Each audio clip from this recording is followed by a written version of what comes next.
Hello friends, and welcome back to my channel At Home with Haley. Thank you for stopping by today. We are going to get started today in my bedroom. I'm going to make my bed up. I had just gotten out of the shower, so my hair is wet. Don't have any makeup on yet, but just wanted to go ahead and make the bed up real quick before I started my day. So you'll see in my bedroom there is a clothes rack over there and a shoe rack. Those are my husband's. The closet for this room, the room is pretty huge, but the closet for this room is pretty small, so it just has my things in it. So we have my husband's shoes and hanging clothes on these racks. I wish they weren't out like this, but they are for now. We do have some older sons who may be moving out sometime soon, so if so, we'll start to like move some of his things into another closet, but for now that works. And then you probably see that lampshade over there. That's actually a Christmas Story leg lamp that my husband's dad gave him a while back. I haven't found a place to stick it until Christmas, but we'll be putting it out with our Christmas decor when it comes time. For now, it's sitting in the corner of the room, just hanging out there. So I do have a lot of pillows that I put on my bed. I do try to make my bed every single day. I didn't make it one day a couple weeks ago, and my husband came home and was like, "You didn't make the bed." So I won't say it's every day, but it's most days. My bed gets made. It does just kind of set the tone for the day to get things started. Makes the room feel much nicer and neater when I do that. So I'll try to make it a point to do that each morning. It only takes a couple minutes, so it's worth it to me. And then I do have my Grateful pillow out right now since it's fall time, and here's my husband messing it up. And right there I called him a turd. That's what I call him all the time when he does stuff like that. He thinks he's funny. But anyway, so there's the bed made up, and I had just stepped out of the room for a minute. I have a blanket that I've been putting on my bed for fall. So I just ran out in the living room. I'd used it the night before. So I ran in the living room to go grab that so I could put it on the bed. Fixing where he messed it up. I actually didn't fix that other pillow, and I probably should have, but that's okay. And then this blanket my husband found at Ross, and it's got like little foxes and deer on it. So it's super cute. Got the fall kind of colors. There's like a brown and orange and kind of maybe yellowy tone. I'll show it to you closer up in just a minute. But I like to just drape it on the side like this. I don't try to make it too straight or anything. I just let it drape over and look nice and comfy. So, and there is the close-up. Aren't they sweet? And my husband loves foxes. And here's how the bed looks. I do wish I had fixed that one pillow right there. It's kind of bugging me, but that's okay. And then I do have that little wreath hanging up there with the curtains, the sheer white curtains. I like having that there. I think it makes it look sweet in here. And then I'm just going to vacuum the bedroom. It really didn't need it that much. I like to do more maintenance cleaning. There's not a lot of foot traffic coming into my bedroom, so it doesn't get super dirty here. But I do like to clean it up. And I'm just going to let you guys watch here and listen to a little bit of music.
now that I had gotten the bedroom cleaned up, I had these 4 bananas that were about to go bad. So I decided I would do a quick banana bread recipe. So I got this off of allrecipes.com. It's called Joy's Easy Banana Bread, and I will link it in the description box for you. But it calls for 3 bananas. I had 4. I went ahead and used all 4. So I just start off with peeling those and throwing them in a bowl. You do bake this on 325, so if you're going to make this recipe, go ahead and set your oven to 325. Alright, so now that I've got all of those bananas peeled, next I'm just going to get this, I guess it's a potato masher. I use it for ground beef, ground turkey, all kind of things, and for today, bananas. So you just mush those up. They should be good and soft if you have some that are pretty ripe. If not, I've heard you can put them in the oven for a little bit and it'll like ripen them up, and then you can mash them from there. But it's best if you have some that are pretty close to the end of their life.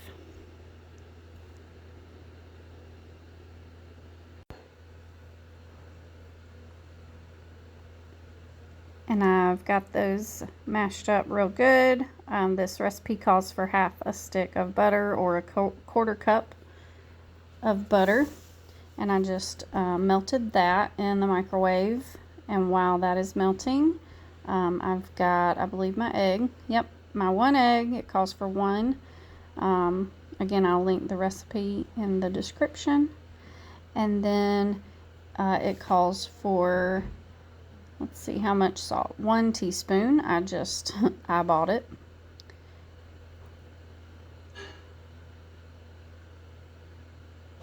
And now I'm going to add my sugar. And the scoop I have in my sugar is a quarter cup. And this called for 1 cup, so it would be 4 scoops.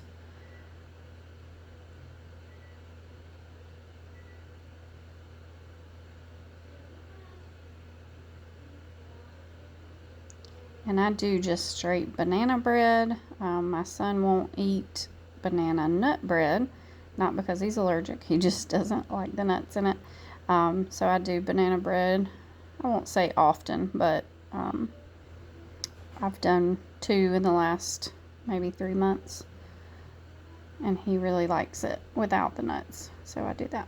And then my butter was done melting, so I'm just going to pour that in.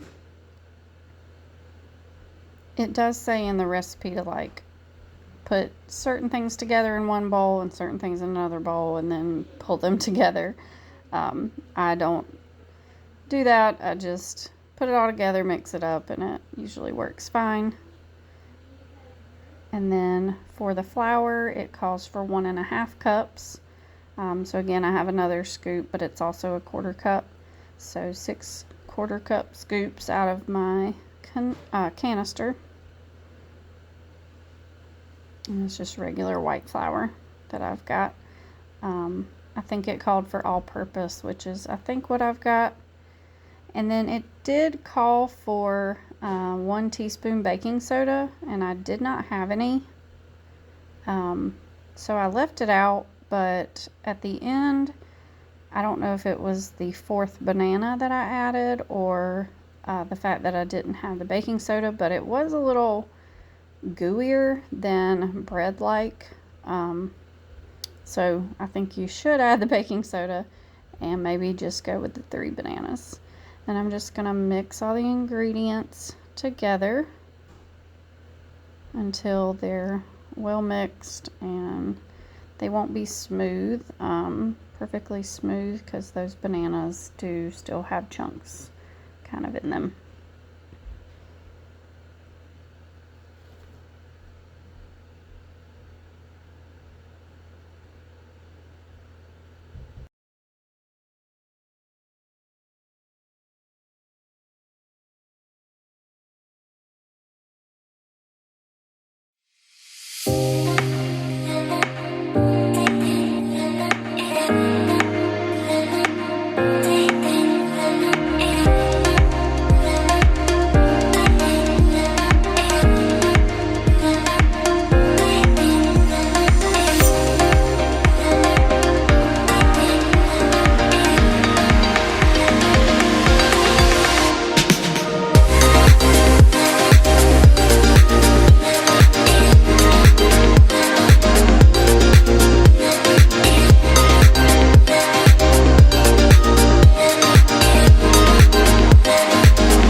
Alright, now that I got that all mixed up, I'm going to put it in my oven. It's fully preheated to 325. And I did add that cinnamon, and I sprayed my pan, but the cinnamon's not in the recipe. I just added that. And set for 1 hour.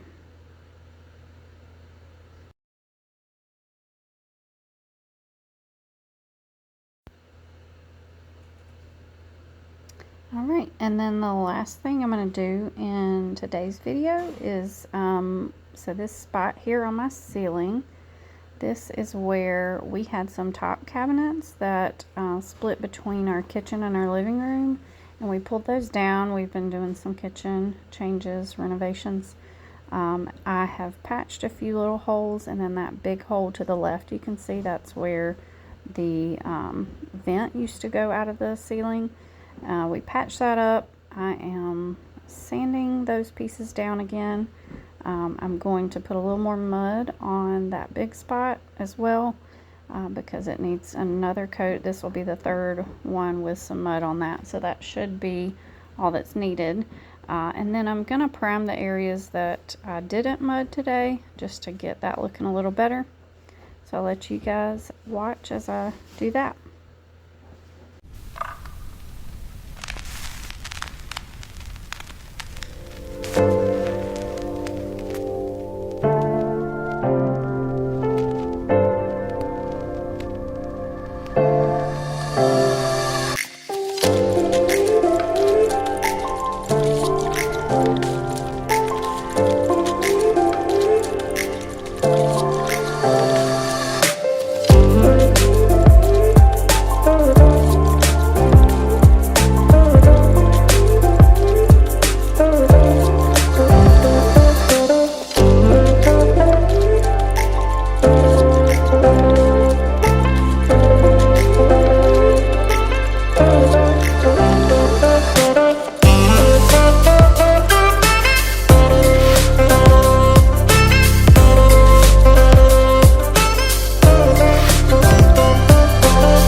And I'm just getting that primer put on. You will see me stop the video and not finish, but I did finish that other side as well. But I needed to get my banana bread out, and here's how it turned out. Alright. Alright, and if you like this video, please hit the like button, subscribe, turn on the notification bell, and leave me a comment. I'd love to hear from you, and I will respond for sure. And I just want to thank you for coming by. Thanks for watching, and I will hopefully see you in my next one. Bye, guys.